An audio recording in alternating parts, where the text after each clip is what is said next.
Sa ginawa ni Lucy na iniligtas nga niya itong kanyang anak na si Cheska. Ito na gang magiging simula kung bakit lalapit ang loob ni Cheska sa kanyang tunay na ina ng itong si Lucy. Unti-unti na ngang nararamdaman ni Cheska na ang kanyang kaharap ay kanyang tunay na ina.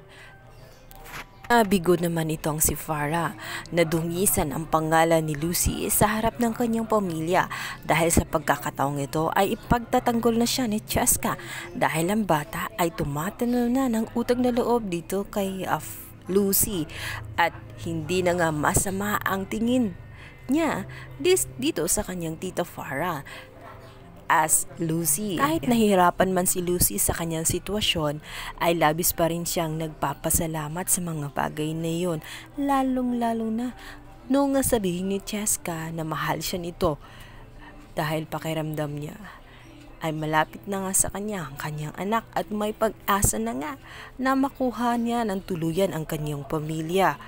Samantala, sinabi naman ni Joyce na napakahirap umano rin ang kanyang sitwasyon. Siya itong tunay na ina na tunay na concern sa kanyang anak na si Cheska.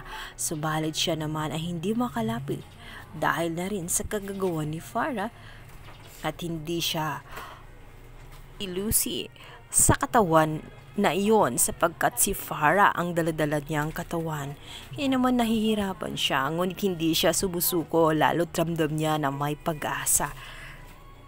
Bilang banda, hindi na mapakali itong si Farah dahil naiinis na siya sa pagmumukha ni Lucy.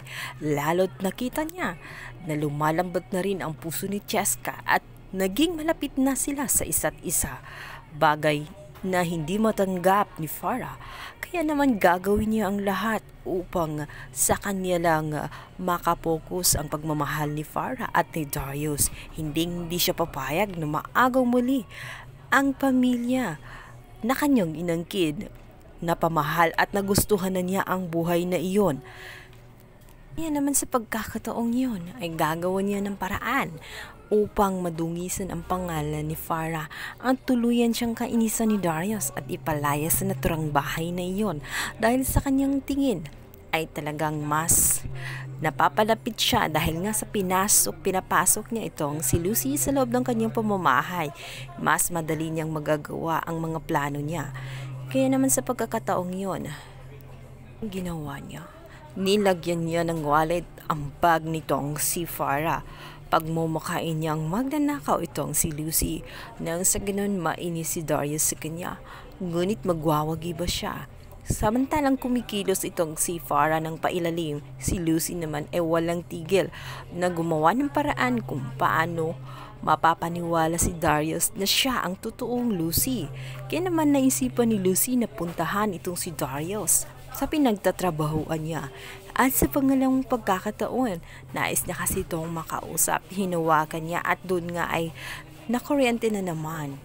Bagay na labis nang ipinagtataka ni Darius dahil ang bagay na iyon ay nararamdaman lamang niya sa kanyang asawang si Lucy. At may mga senyales pa siyang mga nakikita kagaya na lamang ng paghawak sa mga kamay. Nakikita niya ang mga mannerism nga na ginagawa ng kanyang asawang si Lucy.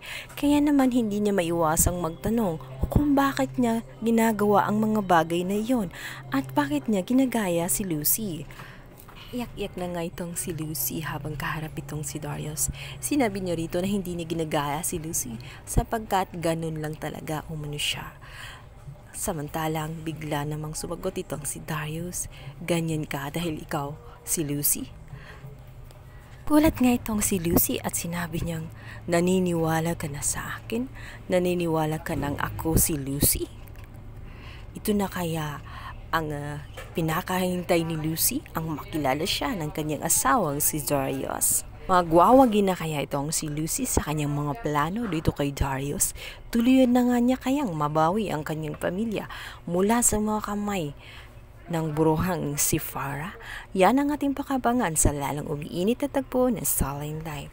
Thank you for watching. Please don't forget to like and subscribe my YouTube channel. Thank you so much guys. God bless everyone. Bye-bye.